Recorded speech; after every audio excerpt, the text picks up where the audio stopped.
You got it, sir. Looks like people are still hopping on. But Yeah. Yeah, we don't have a waiting room crap going, do we? Oh, yeah. I'll have to check and see if I get that fixed.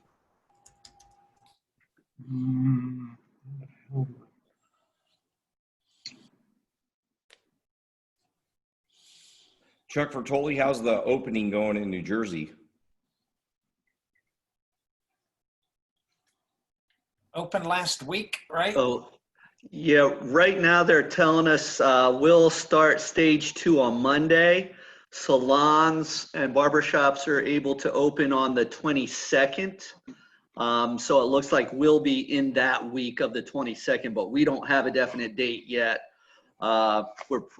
They are allowing larger outdoor gatherings and organized sports to start on the 22nd as well. So I'm hoping we can put something together in one of the parks and at least get some guys back that way before we can come into the Dojang.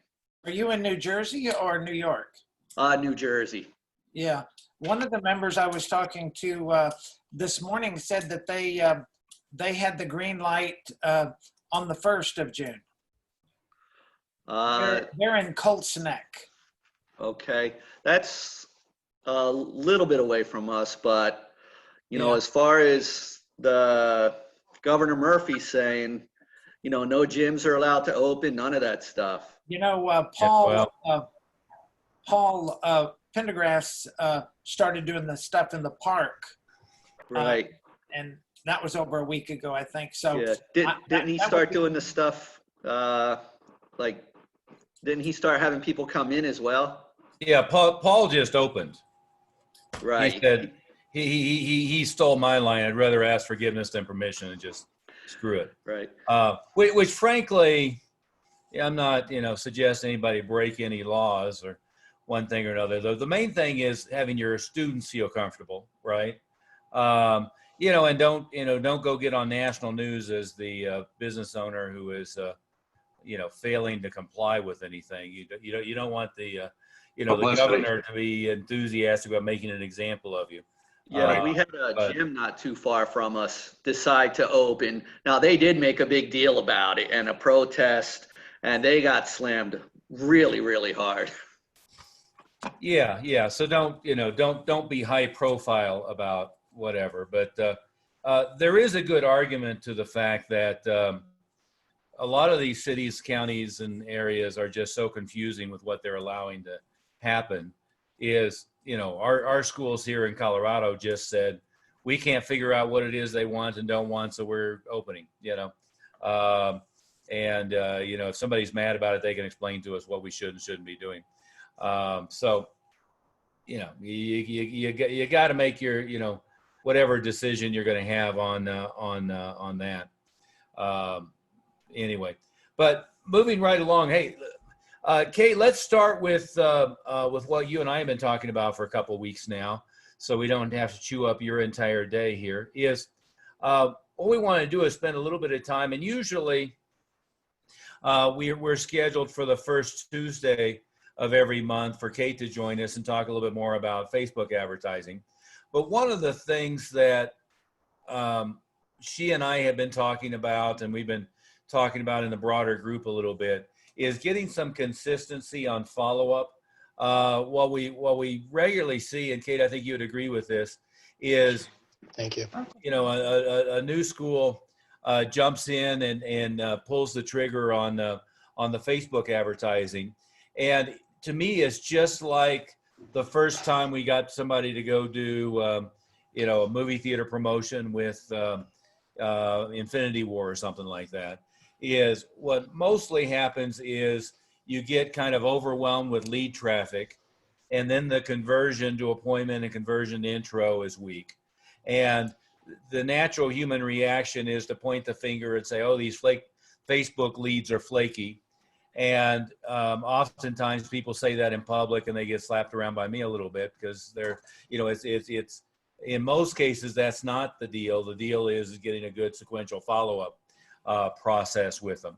And so what we've been talking about is finding a better software automation solution in order to get it consistent without having to, one, plug everybody into something complicated like Infusionsoft, or number two, without having to, try to kill a gnat with a sledgehammer, maybe is a good example. So Kate, why don't I let you do a screen share and so forth, which you may not be able to do. We have, I may have to make you.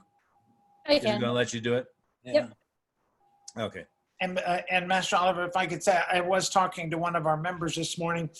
He had 150 leads last month, but only did 18 appointments, and so that was his free ad. So he was going to switch to a paid ad, and he did that already. And then in a week, he said he had 7 intros already in a week. And I just kind of made the comment that how you handle those free ads, if you don't get I don't know what you're talking about when you say free ads, Jeff. 2 weeks free Right. Okay. So versus a paid, $29.95. So you're talking about the offer. The ad, yeah. The offer in the ad, to be specific. Okay. Yeah. So, and I said, well, the purpose of the ad is to get leads and how you respond to those leads. And I think Kate can probably address that for everybody, so they don't think that they can sit on these leads, that they're like, on fire. It's like a match, and, you wait too many minutes and it'll burn out. So you got to hop on it. But I just thought if she could maybe address that issue, the difference between a paid offer and a free offer. Well, yeah, that's a different conversation. Let's start with where we were going right now. So Kate, let's turn it over to you a little bit for the follow-up software solutions that you've come across. Yeah, no problem. Okay. So basically what we're looking to do here is automate as much follow-up as possible with leads coming in. So this is going to look a lot more complicated than it actually is, and I actually break it down a little bit more on the next slide, but this is the 1,000-foot view in that, a lead comes in on Facebook. They receive multiple different types of follow-up. So one of those is a text message. They'll also receive emails, and they'll also receive voicemails. And each of those have multiple outreach points to each of them. And they're sent from immediately after someone sends in their opt-in all the way up to 3 days later. So they're constantly getting reminded to come back and schedule their intro class.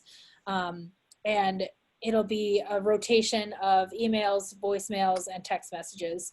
Plus, in addition to that, we're always recommending that the studio is reaching out individually once that lead comes in the door and hitting them as soon as possible, right after they come in as a lead and a notification to you. So with the systems that we have set up, which I'll go into in a second, we'll be able to set this all up so it's happening automatically.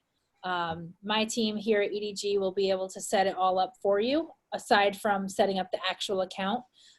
Once that's done, we'll be able to set up the actual automation so that people are getting hit with at least 8 to 10 touches at a minimum. So 8 of those will be automated, and then 10, ideally, you're reaching out even more than just twice to each student, each prospect coming in is going to receive an email first immediately, a text message about a half hour later. Obviously, you're trying to get a hold of them here in that first quick amount of time as well. Then they'll receive a second email about an hour or two later, a voicemail about 6 hours later, another email about 12 hours after that, another text about a couple hours after that, another email, another email. So obviously, it's all broken out so that people are receiving multiple opportunities to link back and call the studio to set up their appointment for their intro class.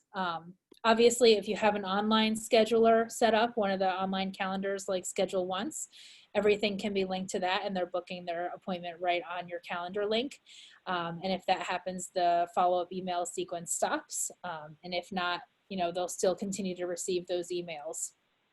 And then with those automations, we'll be able to put them into a nurture email sequence that you may already have going already, or we can work on some additional outreach after they go through this initial sequence. So to do that, we have to integrate a couple of different softwares, which again, looking at the options that are the most cost effective for you and your team, as well as having the most opportunity for adding ROI to your bottom line. So what we're looking at is one called ActiveCampaign, which is a CRM, and that'll handle the email and the texts of the entire outreach program. That is $49 per month if you have about 1,000 contacts. It goes up a little bit based on the number of contacts you have. But with us doing this, we'll take care of setting it all up for you once you have a campaign or an account set up with ActiveCampaign. And we'll import your contacts for you from leads that have been generated in the past. So say, we'll take the last 3 to 6 months worth of leads that have been generated from your Facebook ad campaign. Those will be put into this sequence so that they're starting to get something additional. And then any new leads that come through from your Facebook ad campaign will automatically start getting this full follow-up email sequence and text sequence and voicemail sequence. And then the voicemails is a call loop subscription, which again, once you set up an account, we'll take care of it from there for you. And that one is $29 per month, and that gives you up to 250 voicemails that can be left for people. And most studios are averaging anywhere from 50 to like 200 leads per month. So that should be more than enough for getting the right number of voicemails coming through. And then we've talked about ScheduleOnce before as an online booking calendar. Again, that's a great addition to this campaign where it gives people the opportunity to book automatically so that you're not having to have them call you and take that additional action that, people always fall off after they need to take some additional action. So what I'm proposing, we'll take care of setting it all up for you. So if any of the studios that we're currently working with are interested in this, just reach out to me or Aaron or Taylor in some cases, depending on who you're working with, and we'll work with you to get it set up. Like I said, we just need the accounts created, and then we'll take it from there with importing your current leads. And then we can talk through if you already have an automation sequence going in after for an automated nurture sequence for like ongoing follow-up for people. We'll talk through that as we go. Yeah, Kate, why don't we stop for questions for a second here? Yeah, I know that was a lot. No, that's good. That's good. Anybody have questions about that or clarification on what that would be? Is going once, going twice? I have a question. Go ahead. So I've been through a bunch of these different types of systems, Kate, and I don't really, what makes this system better? Absolutely. So basically the reasons that we chose these systems, I mean, as you all know, there's hundreds of CRM platforms out there, hundreds of email platforms, a ton of different like integrators and things you can send text through and whatever. The reason we chose these is mainly the price for ActiveCampaign. It's a very intuitive system that allows you to do a lot of different things for a low level price. So currently, we have some people in Infusionsoft is another big one, and that's what we actually use for Master Oliver's account for his ads. It depends. The numbers go up in price for hundreds to even $1,000 a month for some of those different platforms that are out there. And ActiveCampaign has a text and email platform that are already integrated. And it allows you to also tag people based on where they came from. It allows you to tag people and then pull those people later for an additional sequence. And it just gives you a lot of opportunity for mapping out potential outreach. And we can help with all of that. It's a very intuitive platform, and it's actually one of the easier ones to use as opposed to some of the others that are extremely complicated, even from our end. I mean, our team, you know, we do different campaigns for a lot of different companies and industries. And there are some out there that are just, even we have trouble with, and we do it every day. So that's the main reason why we've chosen ActiveCampaign there. And it also integrates really well with all kinds of other things. So it integrates directly with Call Loop. It integrates directly with ScheduleOnce. It integrates directly with Lead Pages, which is the landing page software that we're already using for each of these campaigns. And it integrates with Facebook and creates Facebook audiences as well for you. So that we can then use those and retarget people later on for additional people to come into your, you know, prospect pipeline. Does this, then the goal of this is just to want to have instant contact with them and consistent contact with them. Exactly. But doesn't take place of text messages or emails or anything else that you're doing on an ongoing basis. Absolutely, yeah. The more outreach that happens, the better. This does bridge the gap between, you know, if a lead comes in at midnight and your staff don't get to it until 8 p.m., 8 a.m. the next morning, they'll have at least received an email or two and a text message before, you know, you're able to reach out to them individually. I know we have a lot of studios that get a lot of leads that come in at random hours of the day. So this kind of bridges the gap between that. But we're always, you know, always, of course, reach out to them individually so that, you know, you're getting them on the phone and having that conversation as soon as possible. But yeah, and it adds to it too, because, you know, sometimes, like Master Oliver said, with people getting overwhelmed with the number of leads that are coming in, you know, a lot of times people are only getting called once and then, you know, they kind of fall off the wayside. So this at least adds a couple of additional opportunities to bring them back and get them connected. And, you know, as we know, people don't answer phone numbers that they don't recognize. So at least by getting a text message and a voicemail from a phone number, they're gonna maybe consider that to be, if that person calls again later, you know, they might actually answer it because they know where it's coming from. Thank you, Kate. Yeah. Sure thing. And maybe I'll expand on that a little bit, Kate, Yeah, and let's please. kind of start at the bottom. If you look at ScheduleOnce, Paul, that's one of the apps we've been recommending for quite a while. And what ScheduleOnce, the reason I recommend it is for a very simple reason. You can put an introductory appointment in their calendar, and it'll remind them up to 4 times by email and 4 times by text. And the emails will let them reschedule themselves, find another time that's available, and change the appointment, right? So what it does is it helps with the show rate by just dripping on them and dripping on them and dripping on them and remind them. And it's programmable, but it can be, for instance, as soon as they make an appointment, they get a reminder by email and by text. An hour before the appointment, they get a reminder by email and text. The night before the appointment, they get a reminder by email and text. And, you know, there can be one other follow-up in there, right? So it's a very simple system. It doesn't do a lot, but it can also be embedded on a web page. So it can be embedded on the landing page after the opt-in with, let's go ahead and schedule your first introductory appointment right now. And then they can go ahead and schedule their own appointment. Now, that doesn't replace a human being calling them, you know, building a relationship and so forth. But we have seen some of the schools, I think Will was getting as many as, 80% making their own appointment online. So that's probably an outlier, but we've seen some pretty good results with them scheduling their own appointment. I don't know if you have any better numbers than that, Kate, but. Yeah, it's anywhere from 30 to 70%, depending on the school. But yeah, it definitely increases that conversion rate from lead to intro appointment. Yeah, and then you have Call Loop, and it's again one of those simple apps we've been recommending for quite a while. And Call Loop, you can do broadcast text, you can do broadcast voicemail, You can do voicemail that goes directly to their voicemail and nobody answers.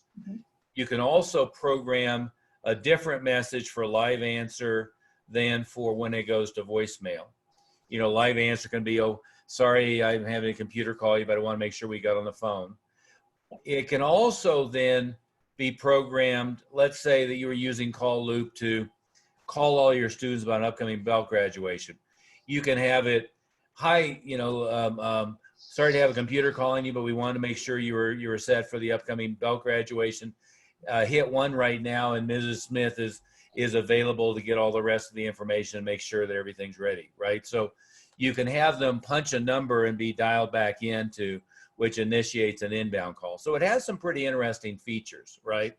It can also set up sequential autoresponder text message series, sequential autoresponder voicemail series, right? So just like you would do email with, say, MailChimp or Constant Contact or Abe Weber, is you can pre-program a series of follow-up, right?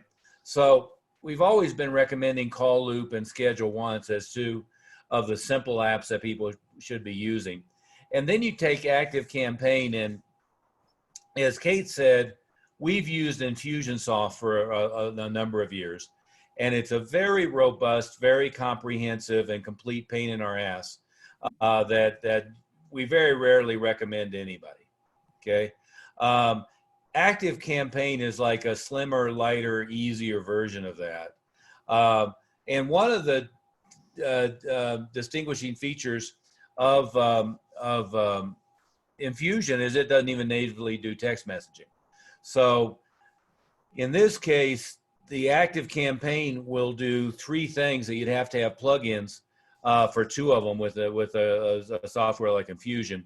Is it'll do text messaging natively. It'll also hand off back into Facebook to create a custom audience. And Kate, I imagine it'd be fairly simple. I don't want to add extra work to your plate, but fairly simple to do video or other follow-up where it could be actively retargeting to get the appointment as well. Absolutely. Like we've done in some of our campaigns. Yep, absolutely. Just gives that additional, you know, someone may not be ready on Monday, but by 2 weeks from now, Monday, they might be ready to move forward with something. So show them another ad and you've saved money on them. Yeah. So we were looking at a number of different solutions, including just kind of pushing everything into our system behind the scenes. But then that becomes a mess because you don't have easy access on one thing or another. The other thing I would add, Paul, is that there are a bunch of industry-specific software packages, Rainmaker, MindBody, et cetera, et cetera, et cetera. Most of those don't have an API bridge where you can add things like this to make it simple. Right. So they end up, you know, kind of like AOL was when it launched, as this like closed garden where you have to manually, you know, take data and then re-enter it into this. And what Kate and I have been trying to solve is just how to fix lead to appointment ratios and to simply and easily overlay a bunch of follow-up steps. And another one we're looking at, you know, don't necessarily have a simple solution yet, but is adding easy direct mail follow-up with this as well. That could be automatically kicked off, right? Because what happens is they're really good at generating lead traffic, but a lot of our members are really sloppy about following up with those leads once they get in. So the more that we can automate, the easier it makes it. Does that make sense, Paul? Oh yeah, it does make sense. So right now we're using Rainmaker at 2 of our locations, and we use AMS at the other 2. Yeah. And so anyway. That makes it complicated. Well, I talked to Toby, I don't know, 3 or 4 months ago about their software development process, but anytime you can't just plug in other stuff and get them to work, it's you know, the current world doesn't work that way. The way that software has evolved is to be web-based, but also to be interactive with other software packages, so it's easy to hand data back and forth and stuff. And I know that Rainmaker is pretty substantive. A lot of people like it, but there's places where it doesn't cooperate very well with the outside world. Is that a fair statement, Kate? Oh, definitely. Yeah. Well, and I think that's true of any of the CRMs. So what you're doing here, and we have the same problem at Goju Karate, is to try to interface. A lot of people want it to be interfaced with their CRM, and the same issues apply. I think the best thing is to have your CRM, use that the best you can, but then these systems specific to your marketing campaign work a lot better when they're specific to your marketing system. Yeah. And one thing we'll also do over time is we'll obviously, we'll have our round one of what this follow-up campaign looks like. But as we get data back on like how email 2 is performing in comparison to email 4, stuff like that, we'll use that data to see, how to make tweaks to the copy, how to make tweaks to the delivery, the timing of the deliveries, all of that kind of stuff. It'll be tracked on a per outreach basis. So we'll be able to really get deep into seeing how things are performing, and we can make changes and educated decisions based on that data to improve it even further. Okay, thank you, guys. Yeah. Yeah. And then we interrupted you, Kate. So Oh no, that I was good. I covered what I needed to do, but yeah, like we'll include this in for anyone who's already working with us, and obviously if you decide to then start working with us, this will be included in an upcoming campaign for you. Give us a little bit of time to build these out. We're not going to be able to have every single one of our clients live with this by Tuesday, but once we get your logins for each of these platforms, we'll set up a call and work with you on getting it set up specifically for your studio, and then we'll be able to build it out pretty quickly from then on out. But we should be able to have these live pretty quickly once we get going. I have an appointment with Kate at 4 o'clock. We do, yes. there you go. Looking forward to speaking with you. Hey, Kate, do you have any data showing what the booking rate is for schools that you might have ScheduleOnce running actively right now versus ones that don't? We seem to be running right now, I think we're averaging between our 3 schools, we're like 30% or something. Yeah, and just kind of a baseline sort of thing, and I can pull real numbers after this for everyone, but we do have 4 or 5 studios that have ScheduleOnce built into their campaign, so I can run theirs and compare it to everyone else's. But our average conversion rates are anywhere from like 5% to 35% without ScheduleOnce, and then like 30s to 50% with ScheduleOnce. And now there is some, no-shows and things like that with ScheduleOnce, just like there would be with any, just booking the person live after they opt in.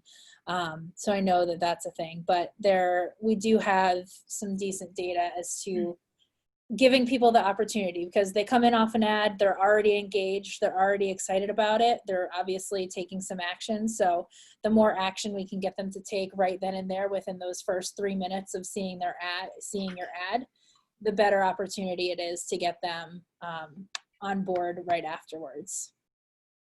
And actually, this is a new one, and Scott Sullivan we just launched his a couple of earlier this month, and 36 to 15 appointments with ScheduleOnce is a pretty good number there. Yeah. Yeah, and Greg, this, but for everybody it's not a panacea, right? You still have to get them on the phone, build some relationship, one thing or another. You don't want it to be they just schedule their own appointment and then you hope that they show up. There still has to be confirmation calls on top of it, and you really want to get them on the phone as rapidly as possible. And if they scheduled their own appointment, as soon as they scheduled their own appointment, if they didn't, while they're looking at the page, contemplating it. But I will say the conversion rates of people scheduling their own appointments have been quite a bit higher than I would have guessed. Mm-hmm. And so I think it's really worthwhile to have that there. And Kate, how are we doing Are we getting mailing addresses on most of these as well now? Not initially, but we would add that in for the future so that we have them for direct mail potential later on. Yeah. Well, And now we probably make it optional so that people don't just bounce right when they see that they have to give mailing address. But in most of our campaigns, when we add it, we don't see a huge drop off or anything like that. So, you know, we'll definitely add it and try to get as much information from people as possible. Yeah. Well, what we have done with that in the past, Kate, is do two-step. So get name, email address, phone number, and then on the second page with hopefully the data carried over, have some rationale for getting the address and then getting the address. And that seems to be kind of the best of both worlds, right? Yep. You don't get any diminishment of the opt-in. Again, I tend to be I'd rather have everything than have the lead to a great extent, but as you know, but that's worked well in the martial arts schools, is have step 1, step 2. So step 2 can be make the appointment, give us your address, or give us your address, make the appointment, and here's the reason why. Yeah, absolutely. We'll include that in.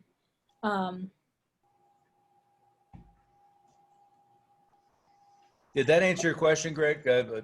I'm sure Kay can track down some real numbers from what we have. Yeah, no, that makes sense. Yes, sir. I I think we've just been dragging our feet mainly for the double data entry kind of thing, and we're using Mind Body and getting between the 3 schools with each location answering and using the lead owls. We seem to be doing pretty good with our conversions, but at the same time, if we can improve it right now, especially with our ad spend by 20%, that's a slam dunk to get everybody to double data entry. Yeah. And with ScheduleOnce, most of the plans for 3 users is $15 a month. So if you can get 2 or 3 more people booked off of that a month, that's kind of covered.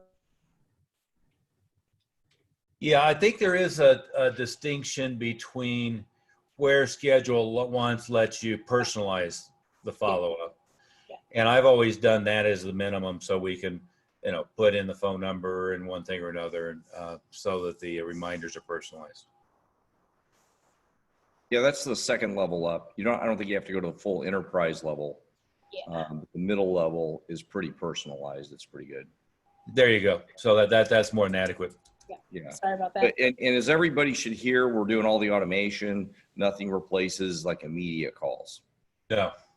Nothing replaces that. Nobody's telling you not to put in the automation, make sure that all happens, but immediately call. And as Master Oliver says, just to reiterate that, even when they set an appointment online, or even if you do set an appointment and you've talked to them, make sure the confirmation calls happen. So all that system, this is separate from that. Make sure that all the confirmations happening the day before, the day of, they get emails, they get called, they get CTE, call, text, email, and mail, and lots of really good content in between. That's really what's going to make a big difference from lead to appointment rate. That's what Master Smith just talked about, somebody having a whole bunch of leads, but not many actual people show up for appointments. That's a big difference there too. Yeah.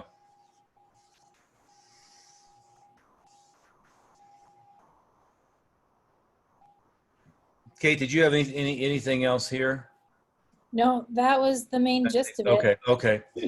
Yeah, and again, just to reiterate, what we're constantly looking at is, one is, we know Lead Digital is really good at A/B split testing everything and watching when the lead falls off, and there are going to be times, it doesn't matter what media you're in, there's going to be times when there's a week, 2 week, 3 week gap between one campaign working and the other. We don't want people to be surprised about that. It's not like every day you're going to get the same number of leads. Any more than when I was doing heavy newspaper and heavy TV, something would stop pulling. You had to be ready with the other thing. The good thing about online platforms is Facebook specifically and Google are just built for A/B split testing.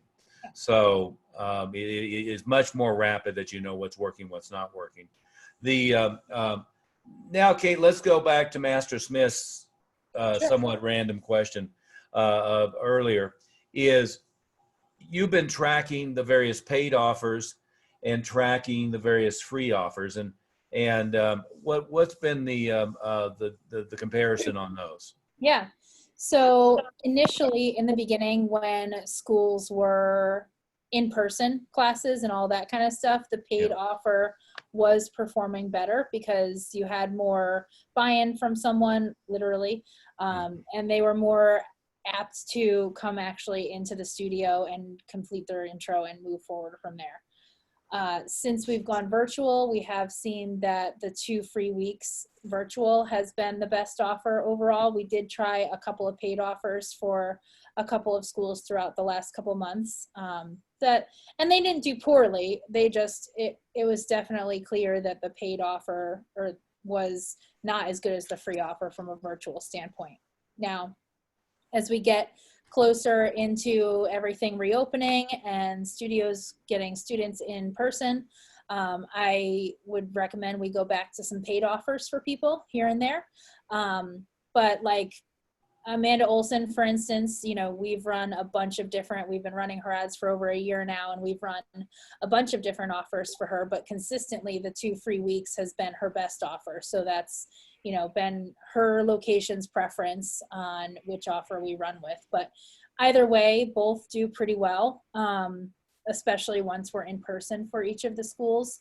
And then, you know, we continuously rotate the offers as needed, like you were saying, with, you know, based on performance. If one is trending that it's going down compared to where it is, we'll do a full refresh with maybe a new offer and stuff like that, so that we're showing new things to all of your people and getting as many people in the door as possible. But there is always a little bit of up and down, where one day you may get 5 leads, the next day you get 1, the next day after that you get 2, and then you get 7. So, you know, it's definitely a little all over the place, but we're keeping track of the averages and just making sure that the trend line is staying consistent, with, you know, getting a good number of leads in the door each month. Yeah. And Matt Smith, going back to your question and comment as well, in general, once somebody is giving you money, they're more likely to show up, more likely to be solid. And of course we can balance this out with a lot of different factors. I personally am not as fond of long intro offers as short intro offers. So, you know, a month, 2 months, 3 months. One of the things we've been very, very, very successful with in summer, by the way, has always been some kind of 6-week, 8-week, 4-week summer offer paid. And they've done a really good job converting those. And again, you know, more recently, we used to spend a lot of time on people on converting on Groupon offers. But any kind of paid offer like that, is the conversion rate is pretty easy as long as you maintain the same process. You convert them at the second or third lesson at the latest, and not let them go beyond that. But to your point, Master Smith, is if you can get them to make an appointment online, it helps a lot. If you can get them to put a credit card in and pay online, it helps. But Kate, your experience most recently with the paid offers was still that the conversion rate to them paying online was pretty low. Do I remember that correctly? Yep. So from the standpoint of the paid offer helping get a show rate up, is in most cases it was waiting until they showed up for the intro and then getting paid. And my recommendation was always, if it's a paid offer, as soon as you get them on the phone, go ahead and get the credit card and get it done right then and there. Because, you know, it would seem that, and there's data both ways here. In fact, Greg, I think some of your data was going the opposite of what I'm going to say. But you would assume that if they've already paid, the likelihood of them showing up is going to be higher. And getting the credit card on the phone is a pretty easy process. So I would prefer, if it was me, if I had a paid offer and they didn't pay online, to get the credit card when they when I got them on the phone, and go ahead and have that process before they get in. Yeah, absolutely. And even when we were running those paid offers, the most consistent one was the 10 classes for $27. Yeah. I know a lot of schools just weren't even collecting the $27 at all. So yeah, I mean, the more opportunity to collect, the better. Yeah. And not that we cared about the $27, but the process of them paying ahead of time is more likely to get them in. Yep. Master Smith, did that address that, or was there some other question there? No, that's it. Your result is how many people show for appointments. That's the end number that you're trying to track. So that's what we got to keep good track of in stat of appointments showed versus total marketing spend. And then potentially the other number that I always tracked was close rates. You know, if they paid, were the close rates better? Because really the real number would be number of members per dollar spent. Sure.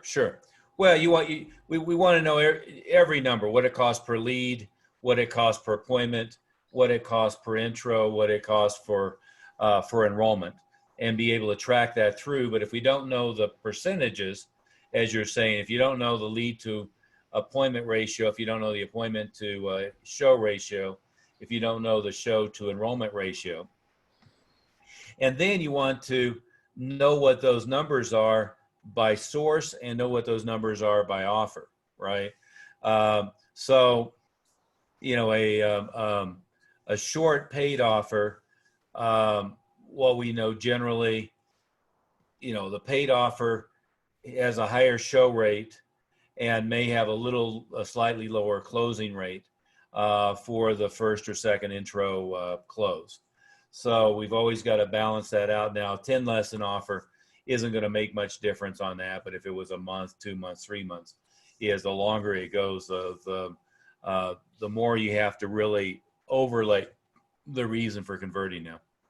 And whether it's a paid offer or it's a free offer, the most important thing is that you're tracking your numbers. Like you said, it's important all the way down the line, you know, your lead to appointment to intro first, intro second, and enrollment, because it gives you a chance to analyze where the problem is. You know, is the problem I just didn't get enough leads, or is the problem I didn't get enough appointments? And it follows on down the line. So, you know, even if you have the same amount of enrollments at the end, if I had more leads from either one, whichever one had the most leads gives me the most potential if I can make sure that I have all my steps correct. Yeah. Kate, do you want to go through what some of the results have been looking like for the month so far? Yeah. Similar to, you know, the last time in late May that we were on, we're seeing results a little bit all over the place, but I think that just has to do with communities being a little all over the place, whether they're getting things in person yet, or people are just holding off because, oh, well, we're going green in Pennsylvania. That's what it's called, is, you know, at the end of the week or whatever. So we have a lot of people that are going green. Yeah. Pennsylvania did a 3-tier system, like red, yellow, green, as to like what can be open or not. Or there's like phases in other states and everything like that. So all the last 3 months have done is reconfirm my confidence that politicians and bureaucrats are incompetent and stupid. Absolutely. Yeah. Yeah, you're not wrong. Not necessarily in that order. Well, incompetent because they're stupid, or incompetent because they're apathetic, but you know, they're stupid because they're incompetent. Right. Well, so in that, needless to say, results have been a little bit all over the place, but for the most part, as we're getting into summer here, we have more summer-based copy going live for everyone, and we have more like copy around things like, you know, others. Kids' activities are canceled still for the summer, but martial arts is an opportunity for your kid to get out. Those have been trending to do pretty well so far, but you know, our costs are ranging anywhere from $4 to about $15 in some cases for initial leads in the door, which still is not bad. We have a couple that are a little bit on the higher side, but we're working on our end to get those lowered down with some refreshes and some new type of copy and creative as we're going through. yeah. So yeah, kind of going through here. So like Matt White has 21 21 leads. What's that cost per lead? I can't see. Let's see. $6.90. Yeah. $6.90 per lead. So, you know, if worst case it was a third of them ended up going to appointment, that's less than $20 per appointment. And if at least half showed up, that's $40 per intro. Yep. And if half enrolled, that's $80 per enrollment. And those ratios are pretty weak. I would expect higher than that all the way down the line. Let's pick somebody else at random. So Tim Harrison, he's on kind of the high side. So $10 per lead.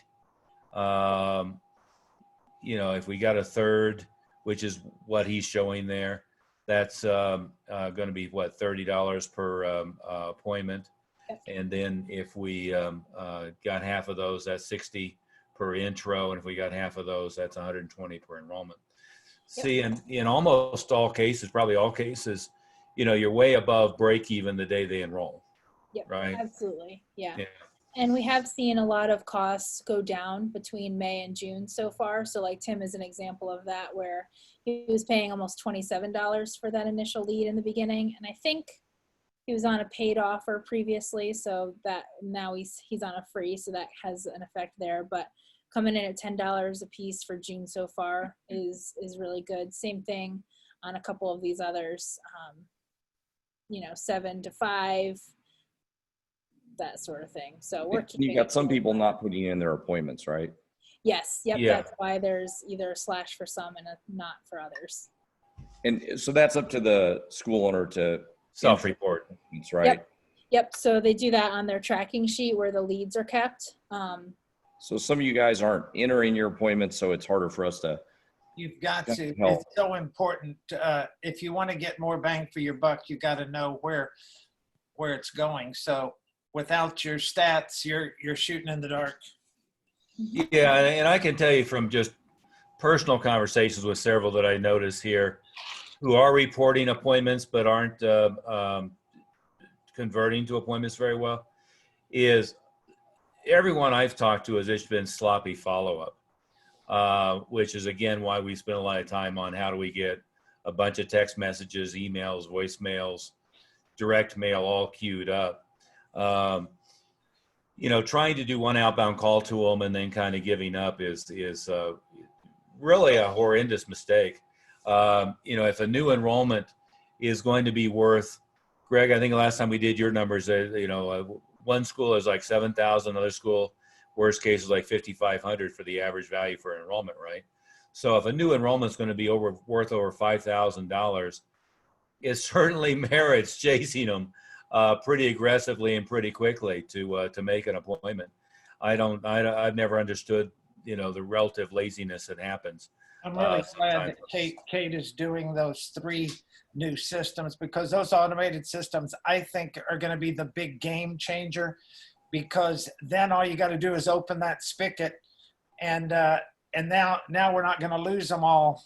We'll be able to catch a lot more of it. I mean, you're still not going to catch everybody, but your percentages are going to go up tremendously, and double, triple your return on your investment, I believe.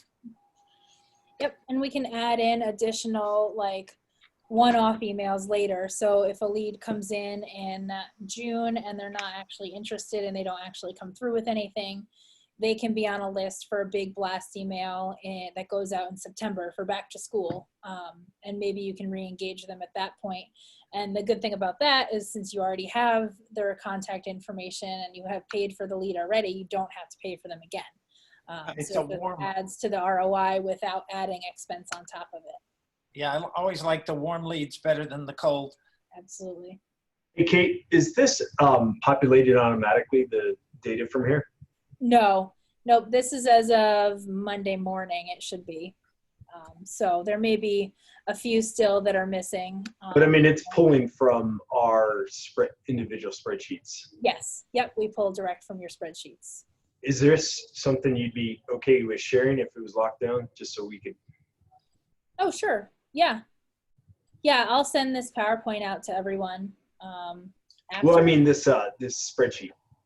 Oh, Probably not, because we track all of our clients on this one, so I'll probably not. Okay. But I'm happy to share the screenshot with you. I'll include it in your report every 2 weeks if you want. I did I don't mind sharing the data. Just the spreadsheet has 50 other clients on it too. Mainly to follow up with my staff. I think Mark's biggest thing is, like you were saying, is tracking data, because I'd be pretty shocked from our results. I know we're around 30%, and that's not. It's probably just not being updated in their record. Yeah. And I think that's the case for a lot of people. I mean, these numbers don't look great, but I know that people are following up with people. So, ideally their numbers are much better than it looks here. Well, Kate, I would say it differently. I think in almost all cases, the numbers look great. If I'm getting a lead for $22, or I'm getting a lead for $10, or I'm getting a lead for $7, or almost pretty much any number on there, I'm going to be tickled to death, because I know I'm going to get, I'm going to get a third, maybe eventually half of them to make an appointment. I'm going to get at least half of them to show up and at least half of them to enroll. And I don't see any number on there that say it differently. Almost everybody's going to double their money the day the person enrolls, right? And I would, I'd be happy to pay $1,000 to get a new enrollment. But what I've always said for our members is, if they can break even the day the agreement is signed, that's direct marketing nirvana. It hardly ever happens. So, and again, it's reinforcement why getting $400 initially in the first month or something like that is really helpful, because then you can just keep pushing it back up.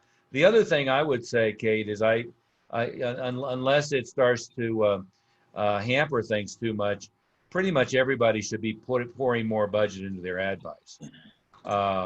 You're a better judge of that, paying attention every minute. But if it were me and I was getting that kind of response from TV, radio, Facebook, whatever, I would try doubling it. And if that kept keeping my lead cost pretty low, I'd double it again and see what happened. Yeah, absolutely. Most schools are at $20 a day. We do have a couple who are a little bit higher than that, and happy to have those conversations. And we do it sporadic, like tiered raises. So it's not, you're not gonna triple your budget from day 1 to day 2. We do it sporadic, like very carefully, so that we're not like all of a sudden you're getting $20 a lead as opposed to the $5 a lead you're seeing now. So we want to make sure that the return is there in a tiered raise of the budget. Yeah.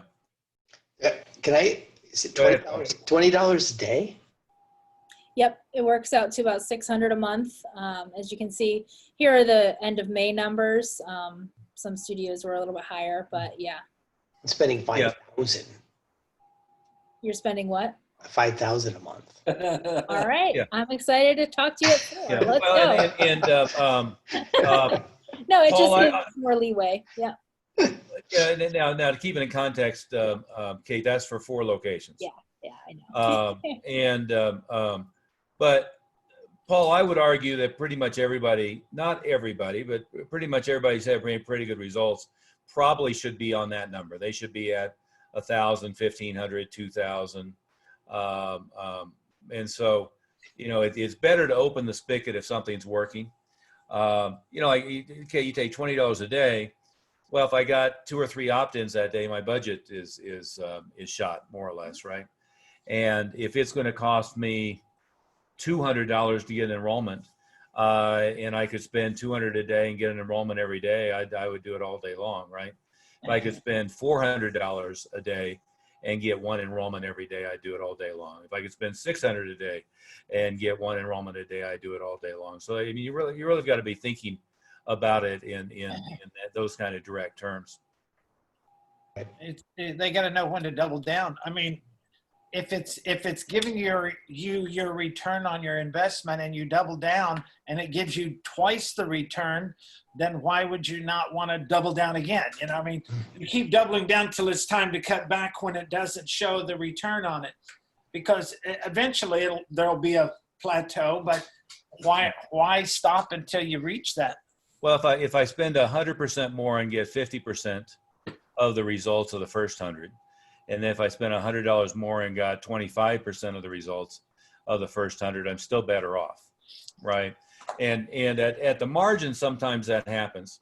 But I don't think anybody here is anywhere near that for those kind of declining returns. And the numbers you have been telling everybody, if you can just cover your down payment off of what you're getting off these enrollments, then we know we have pretty much, you know, 2,500 to 3,000 more minimum coming in, not counting the renewal part of it. So it could be, you know, if you know what your school's average student value is across the board, you know, and it's $5,000 or $6,000 potentially, then you know how to play the game. Yeah, good. Any questions on this before Kate gets back to the rest of her work life here? No? Nope. Well, fantastic. Well, thank you, Kate. And we'll be working closely on getting some of these other follow-up systems in place to help everybody out. And Master Oliver, it might be good for our beginner group too to hear this. I really like the way she went over that for everybody, and at least hearing it that first time for them, I think would be important. Maybe if she could be on this Thursday or next Thursday for a quick start. Sure. Maybe next Thursday, Kate. Okay. This Thursday, I want to keep on track of where we were doing before. You know, in general, Master Smith, we had kind of kept going heavy on the Facebook advertising as a next step for those guys, because we were starting them with live events. Now, as soon as live events locked up, then we had to, shift them to something that was going to work in near term. And frankly, I mean, as this group knows, the things that have been working just great are not, say it differently. A lot of people are for whatever reason hesitant to just pull the trigger and go get on TV, go get in the radio, get in the newspaper. For whatever reason, they're shy about that. So all the publicity opportunities that came about is, Amanda, you did a great job. Others have done a great job. But a lot of people, for whatever reason, they just kind of sit on it and let the opportunity go away. I would say the same is true from a standpoint of getting joint venture, cooperative things going with businesses, with elementary schools, middle schools, et cetera, which is, again, one of those reasons, Master Smith, as you remember, is we don't start with that initially because they go get one no and say, oh, that doesn't work, which it works just great. It's just you're going to get a few no's along the pipeline. And I'm just sick of hearing, oh, that doesn't work in California. That doesn't work in British Columbia. You don't understand Canada. You don't understand Wisconsin. Well, it works everywhere. Wouldn't you agree with that, Amanda? So that is the reason why we keep some of those things off the table for beginners, because we want to get, to the point where hopefully most of you guys are at, where you're not going to be easily dissuaded from things that work great. But also that's a good point for this group to make sure that those other things are in your Parthenon. Oh, absolutely. So if you're jumping and doing Facebook and you're living only on that, that's not the only thing we should be doing. Those other things have to be part, even for online marketing. The most successful guys here are doing a lot of other things online. Yeah. The most successful guys here are doing a lot of other things offline. I mean, Travis is like a pro at podcasts. If you look at his webpage and look at his podcast. Oh yeah, some great stuff. Amazing things. And Amanda's doing a lot of the same stuff in other areas. So the best results that are multiplied by many, many times in what we just talked about, it's because there's other things going on. So the fact that we're working on this stuff here, I think that message is well said, Master Oliver, but even for this group, don't float into that area now because you're in this group and not do all those other things that we're telling that other group to do. That's really why we keep those guys away from the high-powered stuff that we're talking about here. Well, because they run into initial resistance and give up. Same way we don't get them to do curriculum and renewals. Right. The message for us. Yeah.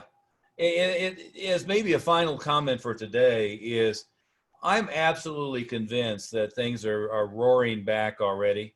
If you've watched the jobs report recently, all of the muckety-muck big economists thought there was going to be a 8 million job loss last month. Instead, it was 2.something million improvement. All of the indications, watching the stock market, watching business results, watching everything, is that there's a massive V-shaped recovery on the way already. What that means is, as you were saying, Master Moody, is I think that the Google pay-per-click is going to pop back pretty quickly. The search is going to pop back pretty quickly. It'll be a little bit slower to have big live events again. You know, a lot of the big live events over the summer may well be canceled in most places, but things are going to come back in a hurry. I've been, you know, anecdotally and watching the numbers, people are just tired of sitting at home. They are looking for activities. And I think this is going to be a different summer than most summers, you know, is we've had 3 months of all the other activities they would be doing being shut down.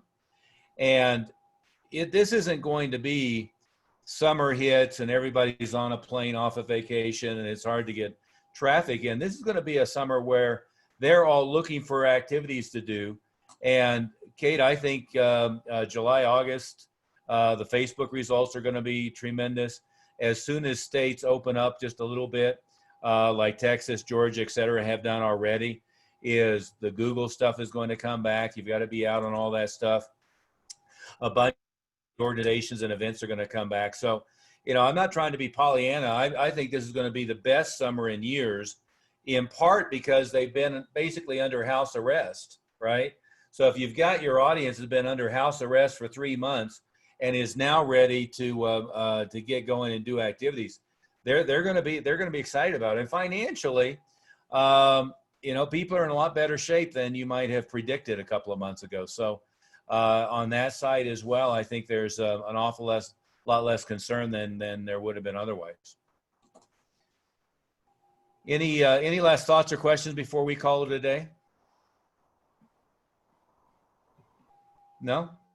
Anything to add, Kate, before we're done? No, I'm good. I just posted in the group and just reach out if anyone has any questions or wants to get started. Yeah, good.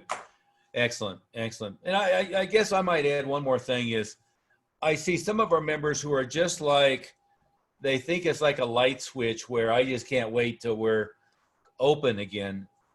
Things have been so good the last 3 months of all the virtual. I mean, I think if things get back to normal, and it's going to be a while, things get back to normal, we're not going to have to work as hard. I mean, it's just been, I think probably everyone who's doing well would agree, this has been exhausting, right? But the flip side of it is you shouldn't be looking for that as the light at the end of the tunnel.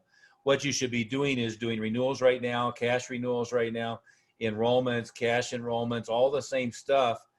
As we went through last Thursday, anyone whose cash was down, it was mostly because they stopped asking for big down payments. They stopped asking for paid in fulls. And for some reason, even when they were still doing renewals and enrollments, got wimpy about what they were asking for. And of course, your in-house cash is going to drop if you stop asking, right? So, you know, let's not stop asking. Let's just stay on normal track and keep things accelerated. And can I say just a quick thing You about bet. paid in fulls? Guys, remember, your monthly billing is not going to go down if you cash out 2 or 3 people, as long as you're renewing 2 or 3. And even if you do 5 paid in fulls, I mean, the amount of cash that you're going to get off of those, based on all you would have to do is make sure that you get 5 more renewals, and that's going to keep your monthly billing at the same, plus all of the new enrollments you get will make your billing go up. So that way, as long as you keep your enrollments going and you cover what I call cover your bases on your paid in fulls, you know, don't do 5 paid in fulls and get 0 renewals, then your billing could go down based on how many enrollments you had to offset that. You follow me? So well, let me say it differently, Master Smith.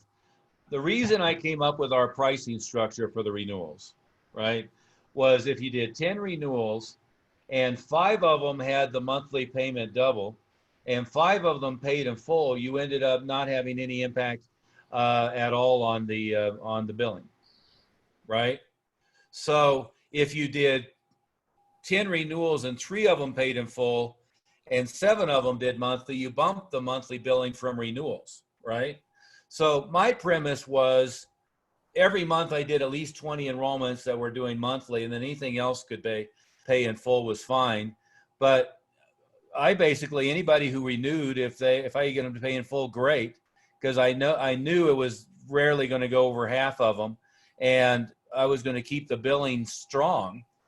So if you had a $200 a month payment on an enrollment and you did a $210 a month payment on a renewal, you're right, every one that you cashed out would be a problem. But if you're going from $200 a month to $400 a month and a few of them paid in full, you're still growing the billing. You're not hurting the billing.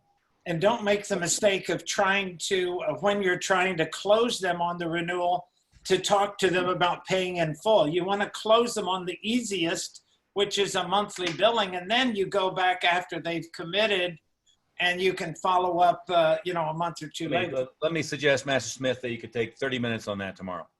That's true. We don't need 30 minutes. I just covered it already. Master Oliver, I would just add on, I think, to everything totally separate from that. Everybody should just be operating like normal. Well, Yes. I think the big mistake I keep hearing is because it's COVID or because it's coronavirus or because of something, I did it differently, or I'm charging less, or I didn't ask for paid in fulls, or I didn't something. That's the fundamental error. Everything should be the same. It's just online. Or everything should be the same. It's this small tweak. It's this small change. There's advantages of what we've got going on now. It's easier to get both parents there because you can zoom them in, and there's a lot of advantages. So that's the fundamental thing I would leave everybody with today. Stop making assumptions about things being different. Start making assumptions that there's ways to leverage this to be better. And I'm not being Pollyanna about that either. There's very little that makes it worse because of what's going on now. Other than, it sucks that we're in, pandemic and everything. That is worse. But most of the things that we make these assumptions are the wrong assumptions. We don't have to charge less. We don't have to not ask for paid in fulls. We don't have to this. Yeah. Some people won't pay in full because they don't have a job. So then we ask the other people. Okay, we'll take 30 minutes tomorrow and cover that, okay? It's not necessary if you already hit it all. Okay, thanks guys. Bye. Bye.